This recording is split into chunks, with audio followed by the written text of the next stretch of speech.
Puis on le sait, depuis hier soir, le Front National ne dirigera aucun département. Arrivé deuxième sur l'ensemble du territoire à l'issue du premier tour, le parti de Marine Le Pen progresse, certes, en nombre de conseillers départementaux. Parti d'un seul précédemment, il en compte désormais 62, répartis dans 14 départements. C'est celui du Pas-de-Calais qui fournit le plus gros contingent d'élus, 12 en tout, dans un territoire devenu la place forte du parti frontiste depuis sa victoire à la mairie d'Hénin-Beaumont. C'était l'année dernière. Avec nous pour en parler, un habitant originaire d'Hénin-Beaumont, tout jeune électeur d'à peine 18 ans, connu pour la pertinence de ses analyses dans cette terre d'implantation du Front National. Bonjour, Octave Nitkowski, pardon.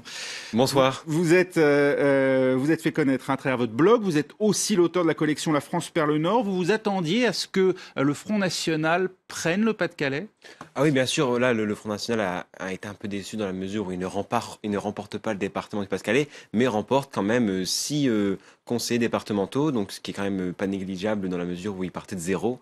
Et vraiment, ça prouve bien que le travail d'investissement de terrain de Steve Briouat commence à faire tache d'huile dans le reste du bassin minier du Pas-de-Calais. Alors justement, on le voit dans les villes aujourd'hui gérées par le Front National, des résultats importants qui sont réalisés par ces élus sur le terrain. C'est le cas notamment à Fréjus, on a pu le constater.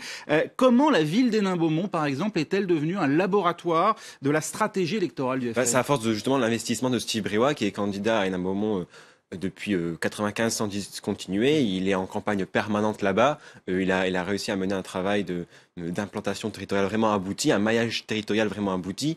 Et voilà, parce qu'à Hénin-Beaumont, dans un bastion socialiste, dans le berceau du syndicalisme ouvrier, le sigle Front National constituait dans les années 90 un épouvantail. Et donc Steve Briouat, par un travail de terrain de longue haleine, a su gommer et effacer son ticket frontiste et a su...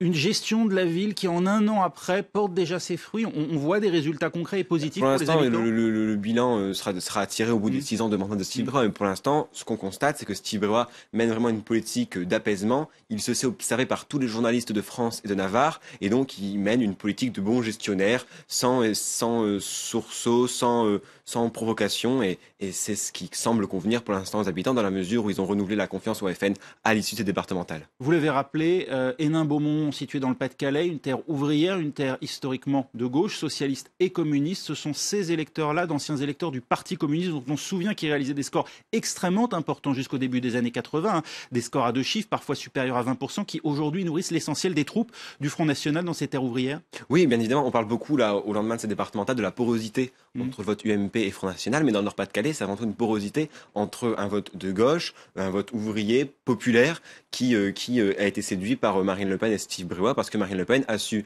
depuis qu'elle est arrivée à la tête du Front National, prolétariser son discours et lui offrir une fibre sociale qu'on ne lui connaissait pas jusqu'à présent, et c'est ça qui semble convenir. Et d'ailleurs, à côté d'Hénin-Beaumont, il y a un canton, le canton de Arnes, où par exemple, le candidat Front National qui a remporté ce canton était un ancien du Parti communiste, ce qui provient de la porosité entre le Parti communiste et le Front National dans le bassin minier du Nord-Pas-de-Calais. Des électeurs qui, en cas de second tour dont le Front National serait absent, seraient donc davantage tentés de voter à gauche qu'à droite, pour qu'on comprenne bien la mécanique des reports de voix.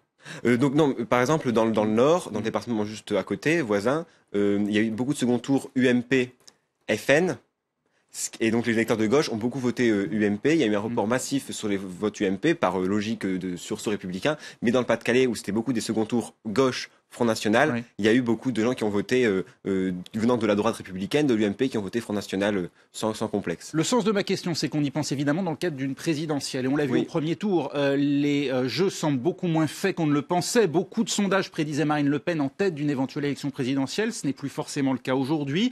Et dans l'hypothèse d'un face-à-face droite-gauche classique, j'allais dire, au second tour d'une présidentielle, ces électeurs des terres ouvrières qui se sont portés sur le Front National au premier tour, vous pensez qu'en cas de second tour, ils retrouveraient leur parti d'origine, oui, parce que la gauche. Il y a la démarche de protestation qui nourrissait au départ le vote Front National, commence à émerger une démarche d'adhésion, non pas une adhésion aux idées xénophobisantes et racistes du Front National, mais une adhésion à la figure médiatique de Marine Le Pen, à la figure populaire de Steve Briouat, et puis aussi à l'adhésion aux nouvelles idées qui germent dans le Front National, aux idées d'une étatique, souverainiste. Là, il y a une adhésion à ces thèses-là.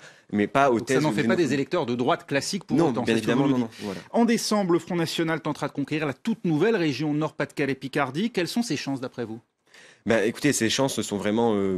il y a beaucoup de chances pour Marine Le Pen de remporter cette région. D'ailleurs, on ne sait même pas si Marine Le Pen sera tête de liste de la liste frontiste aux élections régionales.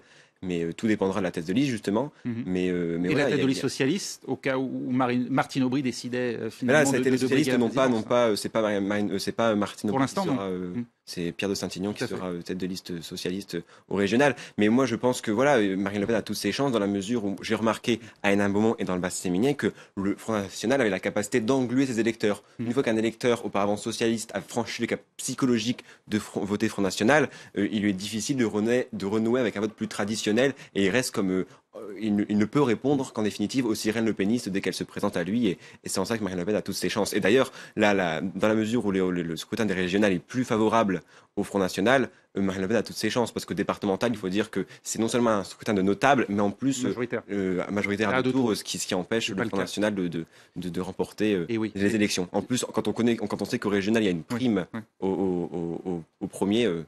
Très bien. Merci beaucoup, Otkar Nitkowski. Je rappelle pour ceux qui nous regardent que vous n'avez que 18 ans. Je sais qu'on vous le rappelle suffisamment souvent. Ça doit commencer à vous agacer, mais enfin, je pense qu'on saluera au passage la pertinence de vos analyses. Merci beaucoup. Merci.